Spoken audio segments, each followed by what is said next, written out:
Dear students, welcome to BK Sharma classes. 10th class के लिए हम लोग फिजिक्स में लाइट चैप्टर बहुत हद तक पढ़ लिए थे, है ना।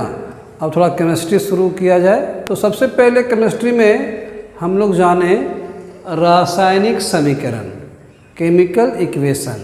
आखिर केमिकल इक्वेशन है क्या, इसको थोड़ा हम लोग जानने का प्रयास करें। स्टूडेंट्स ज़रा ध्यान से सुने बात को और समझने का प्रयास करें, आपको तुरंत याद हो जाएगा। देखिए, जब हम लोगों को घर की पुताई करनी होती है तो सबसे पहले हम लोग क्या करते हैं, चूना खरीदते हैं। क्या खरीदते हैं? चूना। उसमें क्या मिलाते हैं स्टूडेंट्स? पानी, है ना। पानी मिला देते हैं। तो देखे होंगे आप लोग, गौर किए होंगे कि जब दोनों को मिलाते हैं, चूना और पानी को, तो वो उबलने लगता है। मतलब क्या हो रहा है? चूना और पानी के बीच अभिक्रिया हो रही है और कुछ देर के बाद वो चूना शांत पड़ जाता है। तो जो शांत पड़ जाता है चूना, जिससे हम लोग दीवार को पोतते हैं, उसको कहते हैं बूझा हुआ चूना। क्या कहते हैं? बूझा हुआ चूना या भाखरा चूना भी कहते हैं। तो ये जो अभिक्रिया हो रही है, अभिक्रिया जब भी होती है स्टूडेंट्स, तो वहाँ परिवर्तन होता है, रंग में, अवस्था में, ताप में, और कुछ गैस भी निकलती है। देखते हैं जब चूना और पानी का गर्म होता है तो वो इतना गर्म हो जाता है कि अगर प्लास्टिक वगैरह का बाल्टी में अगर रखें तो प्लास्टिक का बाल्टी गल भी सकता है। इसलिए कोई धातु के बर्तन में उसको तो मिलाया जाता है। तो उस बर्तन में क्या हो रहा है? प्रतिक्रिया हो रही है। उस प्रतिक्रिया को हम लोग कैसे व्यक्त कर सकते हैं? आसानी से उसको हम लोग रासायनिक समीकरण के द्वारा उसको व्यक्त कर सकते हैं। अभिक्रिया हो रही है उपकरणों में, लेकिन उस उपकरण में जो अभिक्रिया हो रही है उसे हम अपनी कॉपी तक कैसे लाएंगे, अपनी कॉपी में उसको हम कैसे व्यक्त करेंगे? तो रासायनिक समीकरण के सहारे व्यक्त करेंगे। तो देखिए रासायनिक समीकरण कैसे तैयार किया जाता है। ये देखिए क्या है, चूना और पानी को मिलाया, दोनों के बीच अभिक्रिया हुई और उसके फलस्वरूप क्या बना? बुझा हुआ चूना। तो जो प्रतिक्रिया में भाग ले रहे हैं, जो अभिक्रिया कर रहे हैं जो पदार्थ, उन्हें कहा जाता है अभिकारक। क्या कहा जाता है? अभिकारक। अभिक्रिया करने वाले पदार्थ अभिकारक। और इस अभिक्रिया के फलस्वरूप जो नया पदार्थ बनता है उसको हम लोग बोलते हैं उत्पाद। क्या बोलते हैं? उत्पाद। मतलब अभिकारक को हम लोग इंग्लिश में रिएक्टांट्स कहते हैं। रिएक्टांट्स, रिएक्शन करने वाले सब्सटेंस। और ये क्या है? उत्पाद, यानी प्रोडक्शन किस चीज़ का हुआ, इसलिए इसका नाम है प्रोडक्ट, है ना। ये प्रोडक्ट है। तो जब रासायनिक समीकरण लिखने की बात होती है तो हम लोग अभिकारकों के नाम नहीं लिखते, उत्पाद के नाम नहीं लिखते, बल्कि इनकी जगह इनके अनुसूत्रों का उपयोग करते हैं।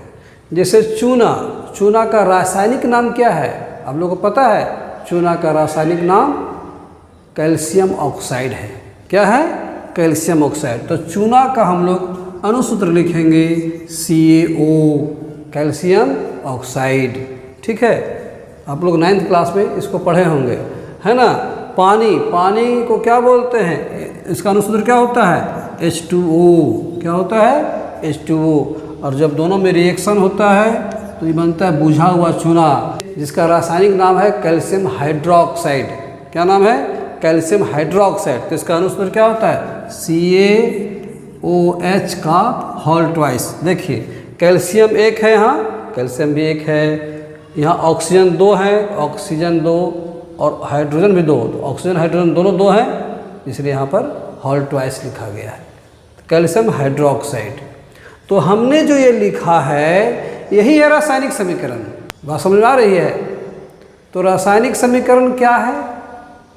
रासायनिक समीकरण किसी रासायनिक अभिक्रिया को व्यक्त करने की वह विधि है जिसमें अभिकारकों के नाम नहीं लिखे जाते और उत्पाद के भी नाम नहीं लिखे जाते, बल्कि उनकी जगह उनके अनुसूत्रों का उपयोग किया जाता है। अभिकारकों को बाईं ओर लिखा जाता है, उत्पाद को दाईं ओर लिखा जाता है और दोनों के बीच तीर का निशान अथवा बराबर का चिन्ह अंकित किया जाता है। लेकिन बराबर का चिन्ह तभी अंकित किया जाता है जब दोनों तरफ बराबर हो, परमाणुओं की संख्या बराबर हो, अर्थात जब समीकरण संतुलित हो। तो इसका हम परिभाषा लिख देते हैं स्टूडेंट्स, ताकि और समझ में आ जाए, तो नोट कर लेंगे, ठीक है। हाँ, तो स्टूडेंट्स हमने रासायनिक समीकरण केमिकल इक्वेशन की परिभाषा लिख दी है, आप लोग इसको नोट कर लें। रासायनिक समीकरण किसी रासायनिक अभिक्रिया को व्यक्त करने की वह विधि है जिसमें अभिकारक और उत्पाद के नामों की जगह उनके अनुसूत्रों को लिखा जाता है। जैसे जस्ता तथा तनु सल्फ्यूरिक अम्ल के बीच अभिक्रिया के फलस्वरूप जिंक सल्फेट तथा हाइड्रोजन गैस का निर्माण होता है। इस अभिक्रिया को निम्न रासायनिक समीकरण द्वारा व्यक्त किया जाता है। देखिए यहाँ पर जस्ता, ये जिंक है ना, और ये तनु सल्फ्यूरिक अम्ल, ये देखिए H2SO4 सल्फ्यूरिक एसिड है, ये जिंक है और सल्फ्यूरिक एसिड है। ये दोनों क्या है? अभिकारक। दोनों के बीच अभिक्रिया होती है, इसके फलस्वरूप क्या बनता है? जिंक सल्फेट और हाइड्रोजन। ये दोनों क्या है? उत्पाद है, प्रोडक्ट्स हैं। ये रिएक्टेंट्स हैं और ये प्रोडक्ट्स हैं, है ना। ये जो अभिक्रिया हुई जिंक और सल्फ्यूरिक एसिड के बीच में, और उसके फलस्वरूप जो जिंक सल्फेट और हाइड्रोजन बना, इस अभिक्रिया को हम इस रासायनिक समीकरण द्वारा व्यक्त कर सकते हैं, ठीक है। ध्यान रहे स्टूडेंट्स कि प्रोडक्ट्स को हम लोग दाईं ओर लिखते हैं, प्रोडक्ट्स को दाईं ओर और रिएक्टेंट्स को बाईं ओर। मतलब अभिक्रिया में भाग लेने वाले पदार्थ जो अभिकारक हैं उन्हें बाईं ओर लिखा जाता है और उत्पाद को दाईं ओर लिखा जाता है। दोनों के बीच तीर का निशान अथवा बराबर का चिन्ह अंकित किया जाता है। देखिए, देख रहे हैं ना, अगर अभिकारक एक से अधिक हो तो दोनों के बीच प्लस लिखा जाना चाहिए, और उत्पाद भी अगर एक से अधिक हो तो दोनों के बीच प्लस, ठीक है।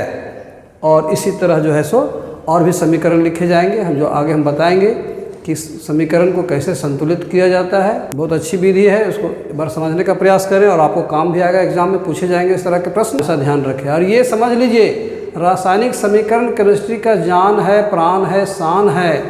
इसके बगैर केमिस्ट्री समझिए कि निष्प्राण है ना, इसको याद रखें।